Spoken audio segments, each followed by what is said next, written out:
నల్లమోతు చక్రవర్తి గారు, చాలా అంశాలు మీరు మీ వేదికగా మాట్లాడుతున్నారు యుద్ధం సంబంధించి. ట్రంప్ విధించిన డెడ్ లైన్ మరికొన్ని గంటల్లో ముగియనున్న నేపథ్యంలో మీ అంచనా ఏంటి సార్? నిజంగా ట్రంప్ అన్నంత పని చేస్తాడా? మధ్య మార్గంగా ఇరాన్ అమెరికా చర్చలకు ఏమైనా స్కోప్ ఉందా? మీరేం చెప్తారు సార్ చక్రవర్తి గారు? ఇవాళ ప్రపంచవ్యాప్తంగా మనందరికీ ఉన్న అతిపెద్ద సమస్య, ఒక ప్రపంచంలో అత్యంత శక్తివంతమైన దేశం యునైటెడ్ స్టేట్స్, దాని అధ్యక్షుడు ట్రంప్, అతని మాటకు విలువ లేదు. మొన్న 2 రోజులు డెడ్ లైన్ ఇచ్చాడు, దాని ముందు ఇంకేదో అన్నాడు. కాబట్టి అతను ఏం చేస్తాడు అనేది ఇట్స్ హైలీ అన్ప్రెడిక్టబుల్. అంటే మనం అంచనా వేయటం చాలా కష్టం. ఇప్పుడు ప్రపంచంలో ఈ సమస్యలకి మూల కారణం అతనే.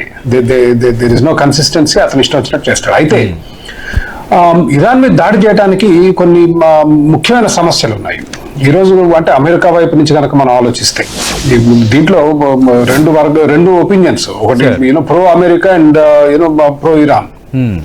భారతదేశం మీకు ప్రధానంగా ప్రో ఇరాన్ వాదనలు వినిపిస్తాయి, కానీ అమెరికా ఇజ్రాయెల్ వైపు వాదనలు. అమెరికా వైపు నుంచి ఆలోచిస్తే అమెరికా ఇజ్రాయెల్ నమ్మేది ఏంటంటే ఇరాన్ పౌరులు వాళ్ళ వైపు ఉన్నారని. అమెరికా వైపు ఇరాన్ పౌరులు అక్కడున్న ముల్లాల పాలనకి, ఐఆర్జీసీకి వ్యతిరేకంగా చాలా భారీ ఎత్తున ఉద్యమాలు చేశారు, వేలలో చనిపోయారు. సో అక్కడున్న పాలకులు హైలీ అన్పాపులర్.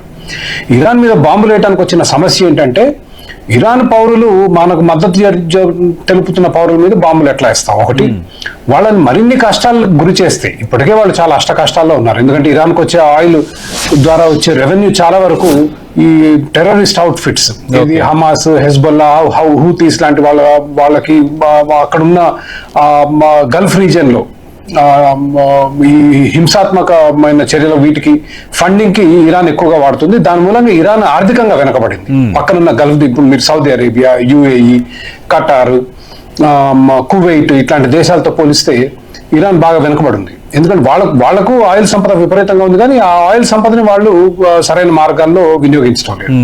సో ఇరాన్ ప్రజల్ని దూరం చేసుకోలేరు అమెరికా కానీ ఇజ్రాయెల్ కానీ. కాబట్టి పిచ్చి పిచ్చిగా దేని పడితే దాని మీద బాంబులు వేసేయడం, దాడులు చేయడం అనేది జరగదనేది నా భావన. రెండోది, ట్రంప్ చేయగలిగేది ఏంటంటే ఇరాన్ ఆయిల్ ఇన్ఫ్రాస్ట్రక్చర్ మీద బాంబులు వేయగలడు, ఇరాన్ పవర్ సెంటర్, ఏది విద్యుత్తుకు సంబంధించిన వాటి మీద వేయగలడు. కానీ అది చేసినా కూడా ప్రజలకు చాలా ఇబ్బంది వచ్చింది. ఒకవేళ ఈ పాలన కూలిపోయినా, ఏది ఐఆర్జీసీ అక్కడున్న ముల్లాల పాలన ఒకవేళ అంతమైనా కూడా, కొత్త ప్రభుత్వం వచ్చినా కూడా మీరు మొత్తం ఆయిల్ ఇన్ఫ్రాస్ట్రక్చర్ ని ధ్వంసం చేసి అక్కడున్న కరెంటు వ్యవస్థ, పవర్ ఇన్ఫ్రాస్ట్రక్చర్ ధ్వంసం చేస్తే అసలు ఎట్లా వాళ్ళు బతికేది ఎట్లా? సో ఇది అనుకున్నంత సులువు కాదు. It is not. Trump is కేవలం బెదిరించడానికి చూస్తున్నాడు. బట్ బాంబులు వేసి మొత్తం దేశాన్ని నాశనం చేయడం అనేది నేను అనుకోవటం చాలా కష్టమైన పని. చేయలేరు, ఎందుకంటే ఇంతకుముందు బెదిరించాడు కదా. So the question is Hormuz straight ఎట్లా తీసుకుంటారనేది చూడాలి. Will have to wait and see. Bharath Reddy గారు, మీ అంచనా ఏంటి సార్? యాక్చువల్గా హర్మోజ్ స్ట్రైక్ సంబంధించిన అంశం నేపథ్యంలోనే విధించిన డెడ్ లైన్. ఒక రకంగా ట్రంప్ ఏం చేయొచ్చు మీరు చూస్తున్నారు కదా పరిణామాలు. Okay, while that is going on, నేను మీతో ఇంకొకటి 2 విషయాలు పంచుకుంటాను sir. I will share some details with you. మాట్లాడండి చక్రవర్తి గారు. సో ఇప్పుడు ఇందా మీరు ట్రంప్ గురించి అడిగారు. ఇదే ట్రంప్ ఇవాళ మరి మీరు చూసారో లేదో, ఇరాన్ మీద న్యూక్లియర్ బాంబు వేస్తా అన్నాడు. ఒక్క రోజులో ఇరాన్ అనే దేశం ఈ భూమండలం మీద లేకుండా చేస్తా అన్నాడు. చేస్తాడా? ఇంపాసిబుల్. ఇంపాసిబుల్. ఈ ప్రపంచంలో ఎన్ని అణుబాంబులు ఉన్నాయంటే అసలు ఏ దేశం లేకుండా చేయొచ్చు. అవన్నీ పేల్చేస్తే అసలు మనిషి అనేవాడు ఉండడు ఈ భూ ప్రపంచంలో. So no, it is not going to happen. So మిగిలిందల్లా మీకు ఏంటంటే హర్మూజ్ స్ట్రైట్ కూడా ఇరాన్ది కాదండి. ఒక పక్క ఒమాన్, ఇంకో పక్క ఇరాన్. వాస్తవానికి అక్కడ హర్మూజ్ స్ట్రైట్ లోంచి వెళ్లే ఈ ఓడలు ఏవైతే ఉన్నాయో అవి ఒమాన్ అంచు నుంచి వెళ్తాయి. ఒమాన్ అంచు బాగా లోతుగా ఉన్న నీళ్లు. మీకు భరత్ రెడ్డి గారు వస్తే చెప్పండి, నేను ఆపేస్తాను. ఆయన ఆడియో రావట్లేదు కాబట్టి చక్రవర్తి. సో హర్మూజ్ స్ట్రైట్ లో ఒమాన్ పక్క ఉంది, ఒక పక్క ఇరాన్ సార్ దేశం, ఇంకో పక్క ఒమాన్. ఆ రెంటి మధ్యలో ఉంది హర్మూజ్ స్ట్రైట్ అంటారు. ఈరోజు ఇరాన్ బ్లాక్ మెయిల్ చేసి అక్కడున్న ఓడల దగ్గర డబ్బులు వసూలు చేస్తుంది. మన పోర్ట్ల దగ్గర, ఇప్పుడు మన రామాయపట్నం పోర్ట్ దగ్గర, కాకినాడ పోర్ట్ దగ్గర వసూలు చేస్తారు డబ్బులు. ఎందుకు చేస్తారు? వాళ్ళకి ఏం హక్కు ఉందో మనకు తెలియదు. చాలా సంవత్సరాలుగా సాగుతుంది.